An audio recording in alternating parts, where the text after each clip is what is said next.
కేసీఆర్ గారు ప్రభుత్వం దిగిపోయే ముందు ఇదే కాంగ్రెస్ పార్టీ ఇప్పుడు ఉన్నటువంటి రేవంత్ రెడ్డి ముఖ్యమంత్రి వర్యులు ఏం చెప్పిండో, మీకు బిర్యానీ కావాలని కోరిండ్రు, మీకు బిర్యానీ కాదు కదా పప్పు పెట్టడానికి కూడా కేసీఆర్ దగ్గర గిన్నె లేదు, ఆ పప్పు ఉడకదు, మంట పెట్టడానికి మంట లేదు, వండడానికి గిన్నె లేదు, నా దగ్గర ఉన్నది గిన్నె, నా దగ్గర ఉన్నది పప్పు, నా దగ్గర ఉన్నది బియ్యం, నన్ను ముఖ్యమంత్రి చేయండి, మీకు వండి పెట్టడానికి నేను సిద్ధంగా ఉంటానని మేనిఫెస్టో పెట్టినటువంటి చరిత్ర గల వ్యక్తి.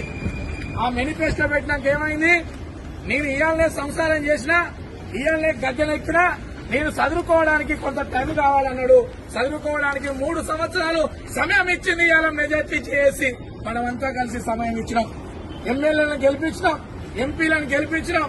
నిన్న కాక మొన్న మున్సిపల్ ఎలక్షన్ లో కూడా ఈ ఆర్టీసీ బిడ్డలు నిన్ను నమ్మిన కనుకనే, ఈ ఆర్టీసీ బిడ్డలు ఇంకా నిన్ను నమ్ముతున్నారు కనుకనే మీ వాళ్ళను మెజార్టీగా గెలిపించి మీకు పట్టం కట్టింది. అయినా మీరు కుర్చీల కొరకు చూస్తూ ఉన్నారు. ఈ కడుపు